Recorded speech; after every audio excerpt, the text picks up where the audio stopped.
से आपको एक दफ़ा फिर एक बड़ी खबर से आगाह करते जाएं। इंडियन एयरफोर्स पर मकबूजा कश्मीर के इलाके पूंछ में हमला किया गया, जिसके नतीजे में एक इंडियन फौजी हलाक और 5 इंडियन फौजी जख्मी हो गए हैं। नाजरीन, ये हमला इंडियन एयरफोर्स के कानवाय पर किया गया है।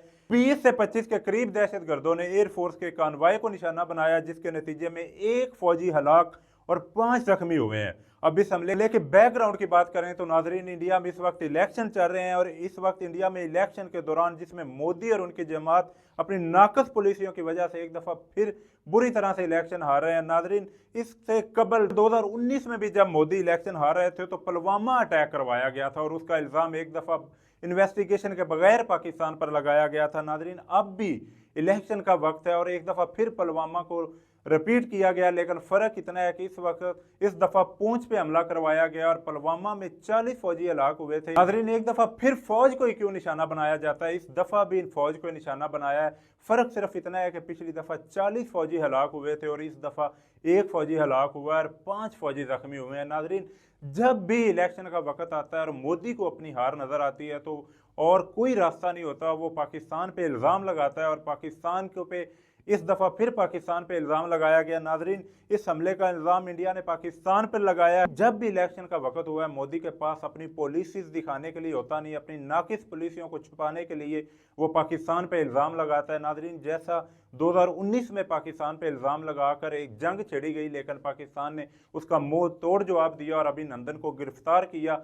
अभी नाजरीन, इस वक्त इस दफ़ा फिर पाकिस्तान को निशाना बनाया जा रहा है और इसका इल्ज़ाम बगैर किसी इन्वेस्टिगेशन के बगैर ये हमला उस जगह पे हुआ जहां इंडियन फौज पूरी तरह काबज़ है और उन्होंने बगैर इन्वेस्टिगेशन के एक दफ़ा फिर पाकिस्तान पर इल्ज़ाम लगाया। ये मोदी की एक पॉलिसी है जो जिसकी बिना पर वो इलेक्शन जीतना चाहते हैं, लेकिन नाज़रीन, हर इलेक्शन में मोदी की ये चाल होती है। जिस तरह पिछले इलेक्शन पे पाकिस्तान को निशाना बनाया गया, उसी तरह अभी अपनी फौज पे हमला करवा के पाकिस्तान को निशाना बनाया जा रहा है। नाजरीन, जिस तरह पिछले इलेक्शन में एक ड्रामा रचाया गया, एक प्री प्लान पे ड्रामा रचाया गया, नाजरीन उसी तरह जब मोदी को अभी अपनी हार नजर आ रही है तो ये भी एक प्लान ड्रामा रचाया गया और एयरफोर्स को निशाना बना के एक फौजी को हलाक किया गया और 5 फौजी जख्मी हुए। नाजरीन, पिछले हमले के बाद अर्नब गोस्वामी ने खबर ब्रेक की थी कि हमला मोदी ने इलेक्शन के लिए करवाया है, जिस पर वो गिरफ्तार भी हो गए और JIT भी बनाई गई, लेकिन उसकी रिपोर्ट अब आज तक मंजरे आम पर नहीं आई गई। लेकिन अभी फिर इलेक्शन और इंडियन फौजियों का खून बहाया जा रहा है।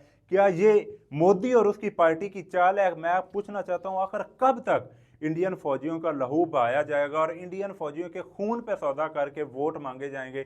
पाकिस्तान को बदनाम करके मोदी के पास सिर्फ और सिर्फ अपनी कारकर्दगी के अलावा एक ही चाल है कि वो हर दफा इंडियन फौजियों को निशाना बनाता है, क्योंकि पाकिस्तानी फौजियों को तो वो निशाना बना नहीं सकता, सिर्फ इल्ज़ाम ही लगा सकता है। वो अपनी फौज को ही कुर्बानी का बकरा बना के उनको मरवा के और इल्ज़ाम पाकिस्तान पर लगा के उसके ज़रिए वोट मांगना चाह रहा है। नाजरीन, एक दफ़ा फिर उसने यही चाल चली है कि अपने ही फौजियों पर हमला करवा के इल्ज़ाम पाकिस्तान पर लगाया जा रहा है। नाजरीन, अगर अब इंटरनेशनल मीडिया की बात की जाए तो इंटरनेशनल मीडिया ये बता रहा है कि 2 के करीब दहशतगर्दों ने हमला किया, जबकि इंडियन मीडिया चीख चीख के ये कह रहा है कि 20 से 25 लोगों ने हमला किया। नाजरीन, सिर्फ फ़र्क देखा जाए, इसी बात के वजह से इंडियन मीडिया को गोदी मीडिया कहा जाता है। जब एक इंटरनेशनल मीडिया के जराए 2 लोग बता रहे हैं तो कितना बड़ा फ़र्क इसमें बताया जा रहा है कि 20 से 25 दहशतगर्दों ने हमला किया और उस हमले में शिकार कितने फौजी हुए? सिर्फ एक फौजी हलाक हुआ। नाजरीन, इस हमले को आखिर हम कौन सा हमला कहें जिसमें 20 से 25 लोग हमला कर रहे हैं और उस हमले का शिकार होकर सिर्फ एक फौजी हलाक हो रहा है? नाजरीन, हकाइक इसके सिर्फ यही हैं जो इंटरनेशनल मीडिया बता रहा है कि 2 के करीब दहशतगर्दों ने हमला किया। नाजरीन, मेरा सवाल यहाँ ये है कि आखिर पाकिस्तान पर क्यों इल्ज़ाम लगाया जा रहा है? क्या मोदी की इन्वेस्टिगेशन और उनकी एजेंसी इतनी फजूल हो गई हैं कि वो अपनी इन्वेस्टिगेशन ही नहीं कर पा रहे और बगैर इन्वेस्टिगेशन के हमले के फौरन बाद ही वो इल्ज़ाम लगा देते हैं, बजाय इसके कि वो पहले इन्वेस्टिगेशन करते और जो भी खबर वो बताते वो बाकायदा एक ज़राए और इन्वेस्टिगेशन के मुताबिक बताई जाती। नाजरीन, उन्होंने सिर्फ और सिर्फ एक प्री प्लान्ड जो उनका एक प्लान था उसके ज़रिए हमला हुआ है और साथ ही विदाउट एनी इन्वेस्टिगेशन कोई उन्होंने पाकिस्तान पे इल्ज़ाम लगाया जा रहा है। आखिर मैं कहता हूँ पाकिस्तान पर इल्ज़ाम लगाने की वजह क्या है?